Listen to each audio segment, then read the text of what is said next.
I'm going to start off, guys. How many of you read your rule book? How many of you have gone back here? Code of Ethics. Okay, I think this should be in our rules clinic for coaches and referees. Because if you read the Code of Ethics, my topic is how to get along with the coach. Well, if the coach knows his job, it's really not too hard to get along with him.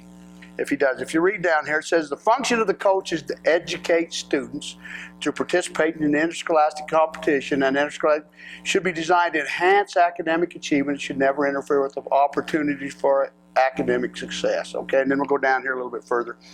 The coach shall be aware that he or she has a tremendous influence, for either good or ill, in the education of the student. And we go on down one more. The coach, this is the one that really is. The coach shall uphold the honor and dignity of his profession. In all personal contact with students, officials, athletic directors, school administrators, the state high school association, the media, and the public, the coach shall strive to set an example of the highest ethical and now the next one down here, it says, the one I wanted, it says the coach shall avoid the use, well, let's get down here. The coach shall master the contest rules and shall teach them to his or her team members. The coach shall not seek an advantage by circumventing, the spirit of the letter of the rules. Okay, and the coach shall respect and support contest officials. Now we go to our side of it to help us out. It says, as such, they must exercise a high level of self-discipline, independence, and responsibility. The purpose of the code is to establish guidelines for ethical standards of conduct for all interscholastic officials.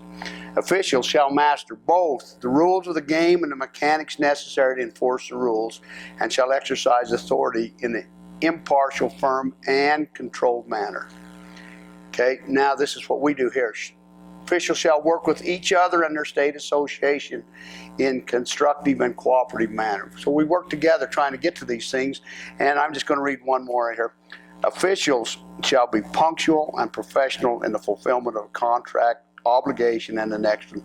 Officials shall remain mindful of their conduct, influence, respect to the student athletes, coaches, and the public for the profession. Okay, now, if we know our code of ethics and they know their code of ethics, things should just roll through. If we know our rules. Number one, you got to know your rules. If you want to get along with the coach, you got to know your rules. And now for the young officials and for all of us, the number one thing you got to do is you got to relax when you're in the gym. I mean, wrestling's been really, really good to me. And I've had fun doing it. If you go into referee to have fun and relax, things will come. You won't have to worry about the rules because you will understand them. You understand them, you read them if you relax and you know your rules and think. Another thing, I haven't had trouble with this because I wear hearing aids now, but don't have rabbit ears. If you want to get along with the coach, you don't try to find him chipping at you. Let the little chipping go. Don't, if they start calling you, names and it gets really belligerent and where they start to excite the crowd, then you got to get after him. But if he's just chipping at you on the side, it's not that big a deal. I remember working with a coach in here that's a referee now that used to always tell me, don't worry, son, keep working. He'll recognize stalling here in a minute. Don't you? Now, if a guy had rabbit ears and was offended by that, he could get aggressive and go after the coach. And that's another thing you don't do. Don't ever be aggressive towards the coach, because all you're going to do is you're going to start bad feelings. Not only you're going to have bad feelings with the coach, you're going to have bad feelings with the people in the gym. Because regardless of whether you know it or not, the kids love their coach, and so do the people who they have. So if you go after the coach, you're starting to get things that don't work, okay? Don't try to get in verbal arguments. Try to stay out of them. If a coach cusses you, would you hand me that book side of you right there that I had brought with me? If a coach gets excited with you and you get mad at him and he walks away from you, don't chase him. Let him go. Don't chase him down, because it will get you into trouble. Now, let me keep on here. It says,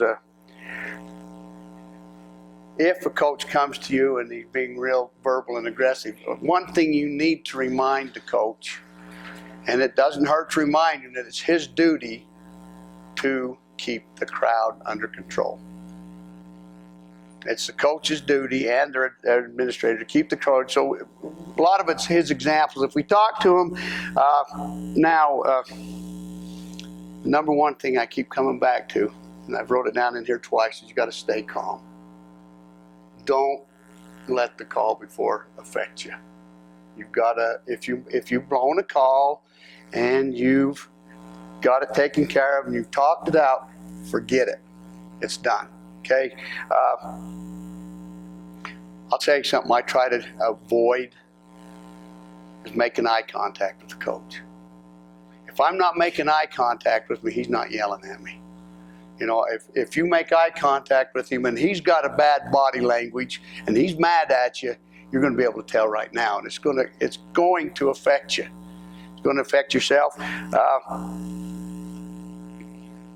That's to me.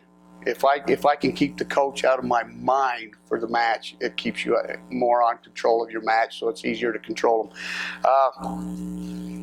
Right here, I got number one: keep in the position on the good grace of the coach. Stay in position to make the call.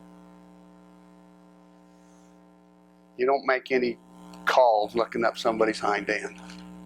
You want to keep yourself, if you can, at the shoulders where points are going to be scored, and you need. It's something I do that not everybody does. That I try to keep myself between wrestlers and the out of bounds, if I can. If they're on their feet and wrestling, if they're down, I try to keep myself at the shoulders, looking far near fall, keeping up front where you can see it. Usually up front, you're going to see your locked hands. You're going to be able to observe most of the stuff, but stay in position. Coaches will recognize that you know where you're calling if you stay in position. I don't see a lot of people doing this, but I do this on purpose. I restart matches quickly. If I can get them inbounds on the field and get the match started quickly, they're through yelling at me and they're yelling at their kids again. The crowd quits yelling at you. When the yell comes is when you're going out of bounds and you've made a call and they don't like the call and you bring them right back in, you blow the whistle, the call's done. They're on with you, they're leaving you alone. They're back to the kids again. And 95% of the time they forget that last call and they're just cheering them on. If you can keep the match rolling, not only that, if you're doing dual matches and you keep things rolling fast, you're making a lot more money per hour. You're not dragging it out, you're getting done and out of there. You know what I'm saying? I mean, keep it moving. The flow of the match, people don't want to be looking at us. And down here on the bottom, the most important call, if you ask any student in my high school or any athlete, I ask them what's the most important play. What is it? The next one. Forget, you can't change your calls. You can't change what you've already done. You can't cry over spilt milk. Get on with the match. Let it go, let it run off your back. We all have a good friend that used to make a bad call, and if he made the bad call, you just see the sweat coming out of him. You knew it was driving him nuts. And you gotta leave it alone. You gotta forget that last call. And on the back here, I've got a little, they're kind of funny things, but it kind of helps me to keep in control with the Cubs. And number one, it says, the nice thing about the future, it always starts tomorrow. Money will buy a fine dog, but only kindness will make him wag his tail. You know, we kind of get, if you have a sense of humor, if you don't have a sense of humor, you don't probably have any sense anyway. So, you know, a sense of humor, I don't care where you're at, helps. Good time to shut your mouth when you're in hot water. No one says it's only a game when they're winning, right?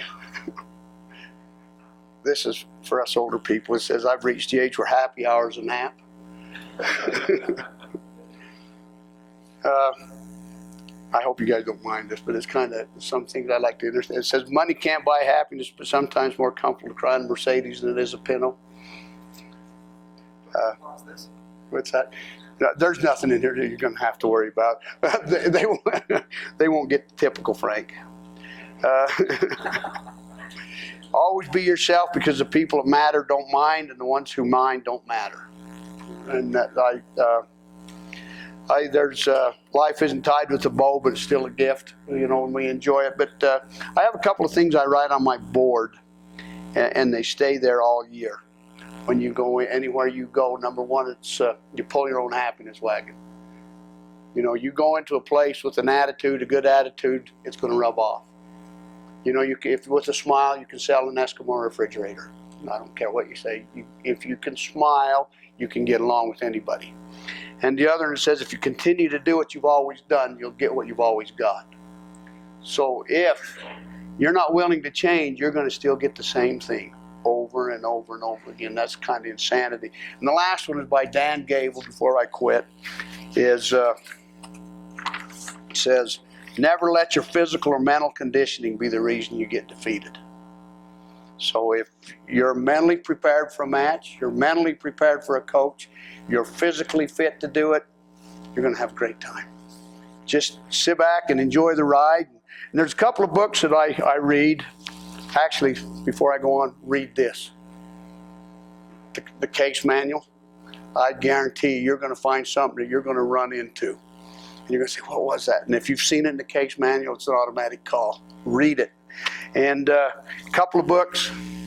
I've lived by these in my coaching career. This one, the other one, I lend to a coach and he won't give it back to me, is Train to Win.